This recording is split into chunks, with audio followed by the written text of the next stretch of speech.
चुप रहने की कला। एक छोटे से गांव में एक बूढ़ा व्यक्ति रहता था। वह बहुत ही बुद्धिमान, समझदार तथा धैर्यवान था। गांव के व्यक्ति अधिकांशतः अपने जीवन की समस्याएं उससे हल करवाने के लिए आते थे तथा सलाह भी लेते थे। उसकी बातें इतनी समझदारी की होती थीं कि गांव के व्यक्ति उसकी बातों पर अमल करके अपने जीवन को अच्छा बना लेते थे। उसी गांव में एक व्यक्ति और भी रहता था। वह स्वभाव से बहुत चिड़चिड़ा, अभिमानी एवं क्रोधी था। हर व्यक्ति से झगड़ा करना उसकी आदत थी। झगड़ा करने के बाद भी हमेशा अपने को ही ठीक मानता था। एक दिन उसने सुना कि सभी ग्रामीण वासी उस बूढ़े व्यक्ति की बहुत इज्जत करते हैं, प्रशंसा करते हैं। अपनी समस्याओं के लिए उसके पास परामर्श लेने के लिए भी जाते हैं। यह सब वह अहंकारी व्यक्ति सहन न कर सका।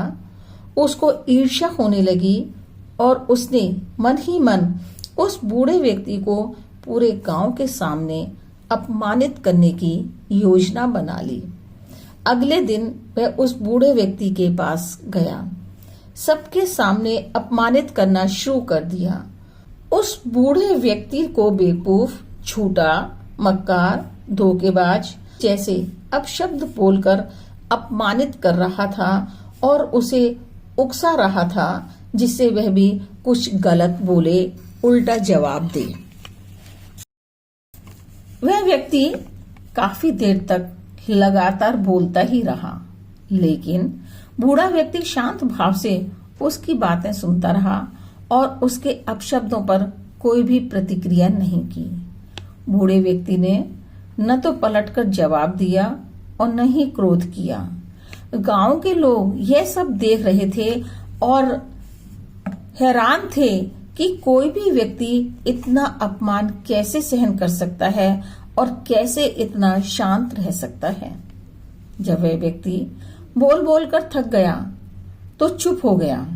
उसके चुप होने के बाद बूढ़ा व्यक्ति धीरे से बोला, यदि तुम्हें कोई उपहार दे और उसे तुम स्वीकार ना करो तो वह उपहार किसके पास रहेगा? वह व्यक्ति बोला, देखो, कर दी ना बेवकूफों वाली बात। फिर वह व्यक्ति झुंझलाते हुए बोला, स्वाभाविक रूप से देने वाले के पास ही तो रहेगा।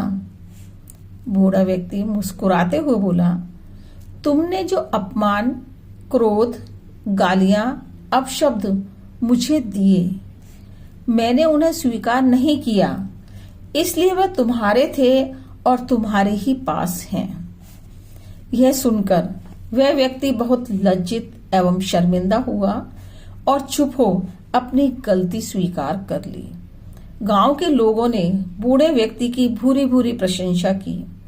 उस दिन के बाद से उस व्यक्ति ने भी दूसरों का अपमान करना छोड़ दिया। अपने को बड़ा समझना, बुद्धिमान मानना, घमंडी और अहंकारी समझना बंद कर एक सज्जन, दयालु तथा परोपकारी व्यक्ति का जीवन जीने लगा। यह कहानी सिखाती है कि चुप रहना कभी कभी कुछ परिस्थितियों में सबसे बड़ी ताकत बन जाती है। इसलिए ही यह कहा जाता है, एक चुप 100 को हराए। How to beat a silent 100। यह केवल अनावश्यक झगड़ों और विवादों में फंसाने से ही नहीं बचाता, बढ़ाने से ही नहीं बचाता, बल्कि हमारा आत्मसम्मान भी जिंदा रहता है।